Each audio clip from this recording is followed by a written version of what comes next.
Messieurs les membres du comité de l'Académie nationale de chirurgie, mesdames et messieurs, je vous remercie de me donner l'opportunité de vous présenter les résultats de ma thèse d'université soutenue cette année, co-encadrée par le professeur Gérard Benoît et par Dr Thomas Bessède sur la musculature et l'innervation pelvipérinéale en dissection anatomique assistée par ordinateur. Alors le plancher pelvien. Donc le plancher pelvien est constitué d'un muscle majeur principal, le muscle élévateur de l'anus, dont le but est d'assurer la statique pelvienne. Sans ce muscle, on marcherait sur nos organes. C'est un muscle complexe qui est décrit dans tous les bouquins d'anatomie de référence, tous les traités, comme un muscle strié. C'est un muscle complexe avec de nombreux faisceaux musculaires qui, en fait, de fait de sa présence, donnent des caps, cap anal, cap vaginal, cap urétral, et qui assurent donc la continence. Cependant, son innervation est trop peu connue. 3 options existent dans la littérature pour son innervation. L'innervation via le nerf pudendal, ou via le nerf du muscle élévateur de l'anus, ou via les deux. En tous les cas, l'innervation somatique. Dans les années 90, le professeur Gérard Benoît a théorisé l'innervation au niveau du petit bassin en expliquant qu'au niveau ici du muscle élévateur de l'anus, il y avait au-dessus des nerfs simplement autonomes et en dessous des nerfs somatiques. Nous allons voir tout au long de cet exposé que nous allons reconsidérer cette théorie. Alors, quel est l'intérêt ? Pourquoi étudier le muscle élévateur de l'anus ? Eh bien, chez la femme, un quart des femmes ont une dysfonction du plancher pelvien. Du fait de l'âge, la ménopause, les grossesses, l'accouchement. Et chez l'homme, c'est surtout après les prostatectomies radicales qu'on va avoir des troubles de la continence urinaire ou des troubles érectiles. Nous avions fait une revue de la littérature sur l'intérêt d'étudier l'anatomie du muscle élévateur de l'anus. Et donc, nous nous sommes interrogés sur les structures musculaires et nerveuses impliquées dans la survenue de ces troubles. Nos objectifs étaient donc de localiser ces nerfs, d'analyser leur fonction, mais aussi la structure musculaire du muscle élévateur de l'anus, de préciser la localisation et la fonction de l'innervation du sphincter urétral et d'établir un modèle tridimensionnel accessible pour la pédagogie.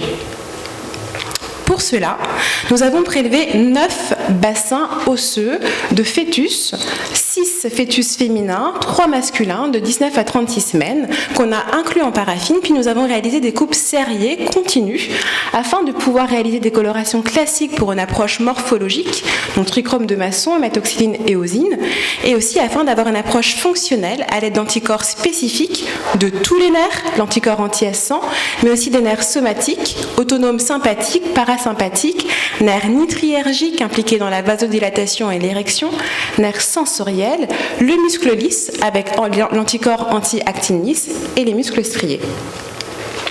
Donc nous avons obtenu des images bidimensionnelles que nous avons scannées, que nous avons alignées, puis réalisé un contourage manuel pour une reconstruction tridimensionnelle et l'ensemble de ces étapes réalise la dissection anatomique assistée par ordinateur.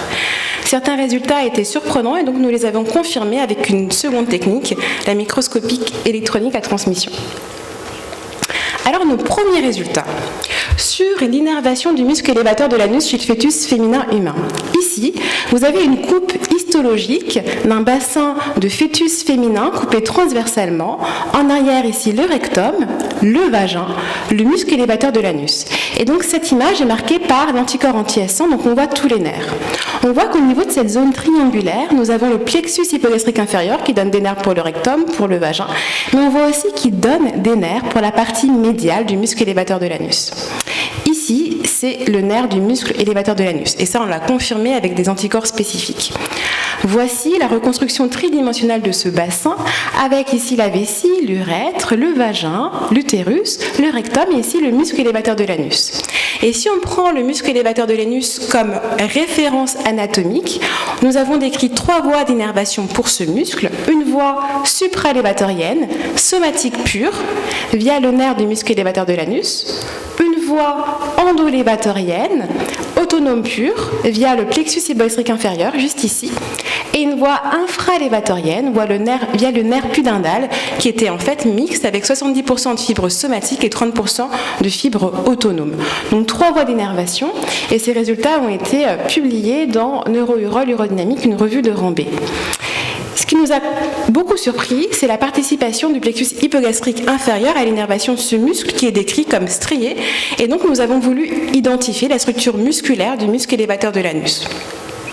Pour cela, nous avons analysé ce muscle avec de l'anticorps anti-actinis. Ici, vous avez un bassin osseux de fœtus féminin humain coupé sagittalement, avec ici la vessie, l'utérus, le rectum, le vagin. Et donc, cette image est traitée par l'anticorps anti-actinis. On voit ici donc, le muscle élévateur de l'anus, qui est juste ici la partie postérieure, avec la zone du raphet anococcygien. Ici, c'est la zone du muscle pubo-vaginal, le faisceau pubo-vaginal, qui est aussi marqué par l'anticorps anti-actinis.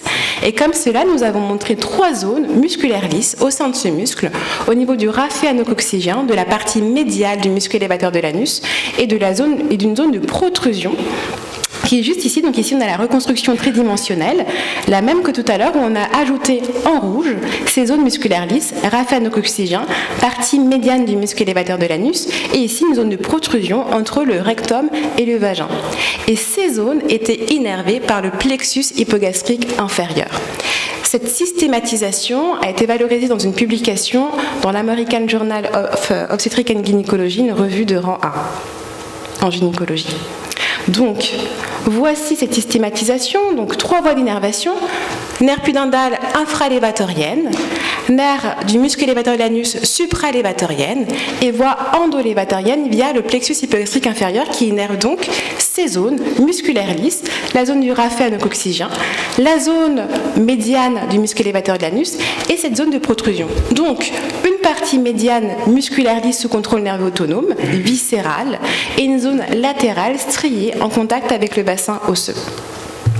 Donc nous avons voulu vérifier ces résultats chez le fœtus masculin et nous avons retrouvé les mêmes constatations. Une zone musculaire lisse allant de l'urètre au sacrum. Ici, on voit sur cette image le rectum, la prostate, la vessie, donc muscle obturateur interne, muscle piriforme. On voit ici des zones en fait musculaires lisses. Donc ici, on a le muscle élévateur de l'anus qui fait le tour du rectum, en avant ici, en arrière. On a cette zone endolévatorienne en violet que nous avons reconstruit en 3 dimensions ici, une zone centrolévatorienne ici en vert qui va du rectum à l'urètre qui pourrait correspondre au muscle recto-urétral et une zone infralévatorienne sous le muscle élévateur de l'anus en bleu juste ici. Donc voici ici cette reconstruction de ces 3 zones qu'on a intitulées compartiment médian musculaire lisse qui est innervé donc par ici, donc on voit les branches nerveuses en jaune par une innervation donc autonome, le plexus hypogastrique inférieur. Et donc ces résultats viennent d'être valorisés, viennent d'être acceptés en publication dans Clinical Anatomy. Et enfin, nous nous sommes intéressés à l'innervation de l'urètre chez le fœtus masculin humain. Nous avons montré, donc ici c'est une coupe histologique d'un fœtus de 22 semaines traité par l'anticorps anti-S1. Donc on voit tous les nerfs, la prostate, l'urètre avec le sphincter, le rectum en arrière. Et on voit une très grande innervation de cet urètre masculin via un abord postérieur. Et donc ces nerfs étaient principalement sensoriels, ils étaient autonomes et provenaient du plexus hypogastrique inférieur via plus spécifiquement les bandelettes neurovasculaires qui sont normalement les nerfs connus comme assurant l'érection. On voit ici une reconstruction tridimensionnelle avec la prostate, le sphincter de l'urètre et les nerfs. Et on voit que ces nerfs vont innerver le sphincter strié et lisse de l'urètre, mais aussi, du coup, comme on a vu plus haut, ce muscle recto-urétral, cette partie centrale musculaire lisse. Et donc ces résultats sont en soumission dans Neurourol. En conclusion, nous avons systématisé le plancher pelvien en une partie médiane, musculaire lisse, viscérale, sous contrôle nerveux autonome via le plexus hypogastrique inférieur. Nous avons montré une participation du système nerveux autonome donc à l'innervation du sphincter de l'urètre et à la partie médiale du muscle élévateur de l'anus.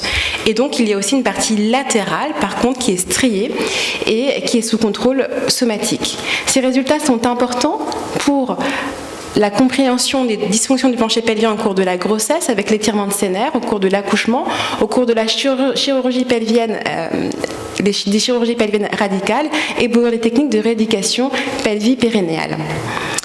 Un modèle pédagogique, effectivement, ici, on sait que le bassin osseux est une région qui est difficile à comprendre. Les muscles du diaphragme pelvien sont dans des régions qui sont complexes. Eh bien, la reconstruction tridimensionnelle peut être animée et peut permettre d'enseigner l'anatomie aux étudiants. Quelles sont les perspectives ? Une étude clinique qui est en train d'être réalisée à Rennes pour savoir le rôle de ces cellules musculaires lisses dans la genèse des prolapsus et une étude sur l'innervation utérine. Je vous remercie de